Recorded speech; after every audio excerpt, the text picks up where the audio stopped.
واحد جوج ثلاثة أربعة خمسة ستة سبعة غنقلع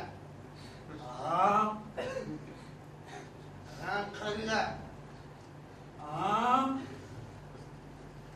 وغنقلع.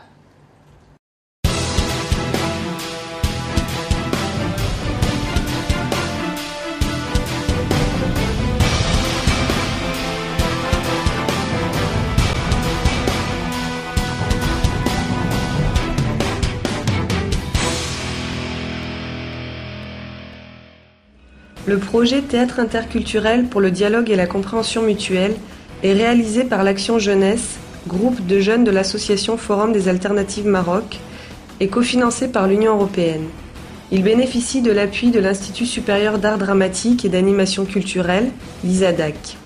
Il est réalisé en partenariat avec l'association Nous jouons pour les arts, Échange et partenariat et Archi Cultura e Sviluppo.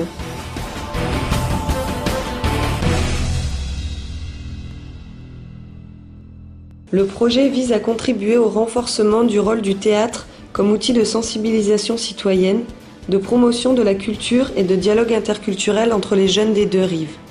16 jeunes Marocains et Marocaines d'horizons divers ont été sélectionnés pour participer à cet ambitieux projet qui comportera plusieurs étapes. Le coup d'envoi a été lancé avec la phase de formation qui s'est déroulée du 4 juin au 9 juillet 2011. Pendant près d'un mois et demi, les jeunes participants ont assisté à des cours théoriques, ateliers et formations actions dispensés par 7 jeunes professionnels du théâtre diplômés de l'ISADAC sur les techniques de l'écriture dramatique, du jeu théâtral, de la mise en scène et de la scénographie. Cette thématique, ça fait partie de la grande thématique qu'on essaie d'aborder, qui est l'immigration. Donc, les situations abordées par ces jeunes, c'est la place de la femme, la place, les conditions économiques et sociales qui poussent un peu les jeunes à immigrer, entre l'immigration comme droit et l'immigration comme solution pour un avenir meilleur. Donc c'est des thématiques qu'on aborde au sein de cette pièce. C'est un travail d'abord sur la sensibilisation des jeunes, en même temps c'est un travail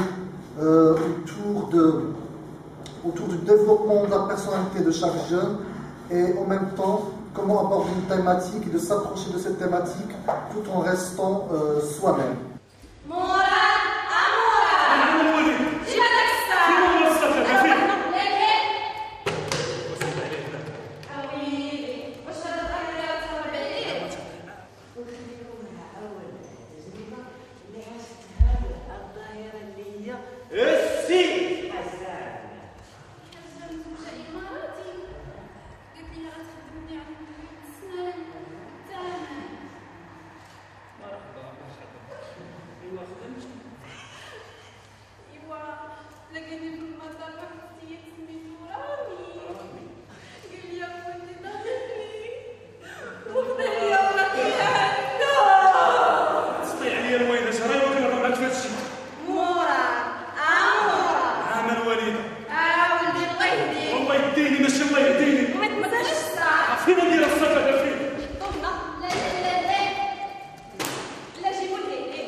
J'ai vu tout d'abord l'annonce du projet de théâtre lancé par le FMAS, en collaboration avec Nous jouons pour les arts et avec d'autres partenaires étrangers.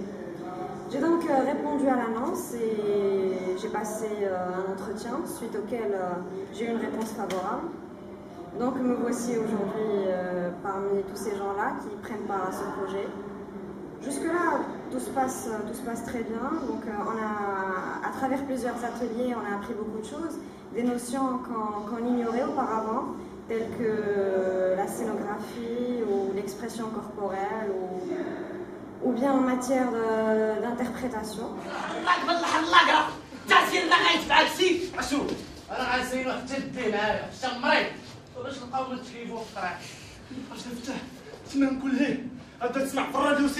الفنان سعيد يعرض أجمل لوحاته في معرض برشلونة.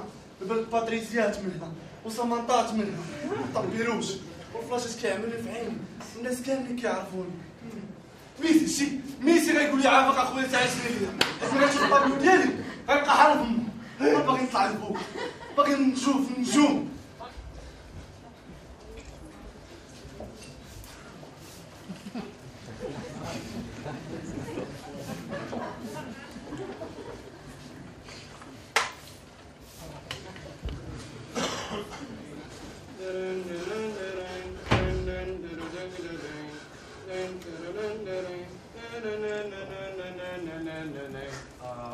أنا وانتي وانا على البحر يغني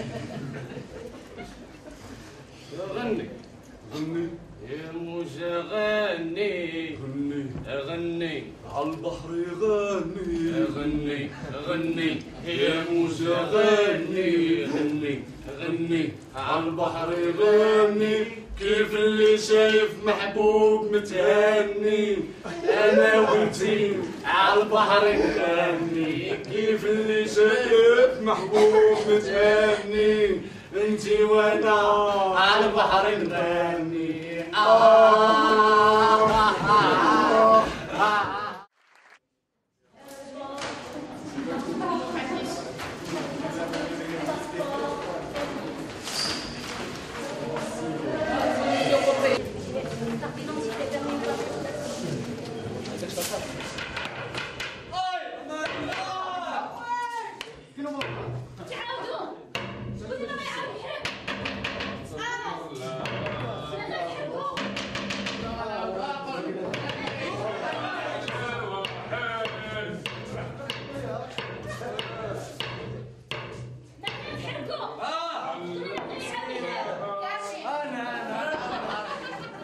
هذه ديال التياتر هي فرصه وتجربه فريده من نوعها. اول مره كنعيش بحال هاد ليكسبيريونس ديال انك يعني تونكاجا في واحد البروجي ديال شهر، تعلم بزاف ديال الحوايج في التياتر، يعني تعمقنا بزاف ديال في التياتر، تعلمنا دوك الحوايج اللي ما كناش كنعرفوهم، والحوايج اصلا اللي كنا كنعرفوهم كل حاجه ولينا تنعرفوا اشنا هو المعنى ديالها، مع انه باقي خاصنا بزاف ديال الحوايج. مي هاد التجربه على الاقل تتبقى بدايه يعني قابله للاستمرار ان شاء الله، باش اننا يعني نكتسبوا يعني امور اخرى في هذا المجال ديال المسرح.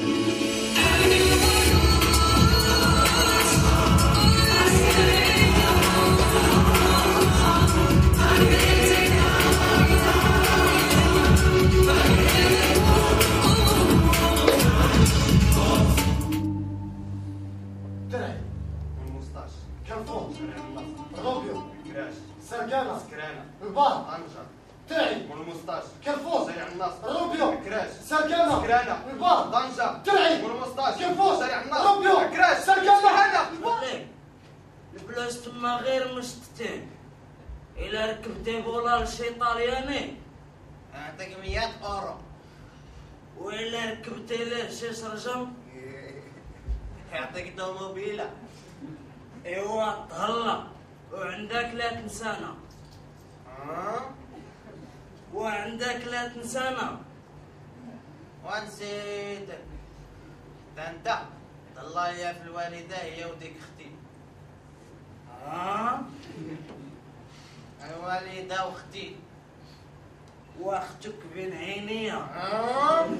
Quand on a commencé la formation, il est vrai que c'était un peu, au début c'était un peu difficile de s'adapter, mais bien sûr avec le temps qu'on passe ensemble et jour après jour on a su se former une énergie et une dynamique de groupe qui évoluait tous les jours et qui se développait jusqu'à arriver au jour au J-1, parce que demain c'est le spectacle. Et donc là on se trouve comme une seule famille, on est content d'être là, on est content de bosser ensemble, on est content de faire quelque chose ensemble et de monter 3 spectacles qui est une chose qui n'est pas évidente de monter des spectacles, de les écrire, de les monter, de faire le costume, de faire la conception de la scénographie, tout ça en 1 mois et demi. Ça relève un peu de l'irréel pour certaines personnes, mais finalement c'est possible, comme quoi tout est possible.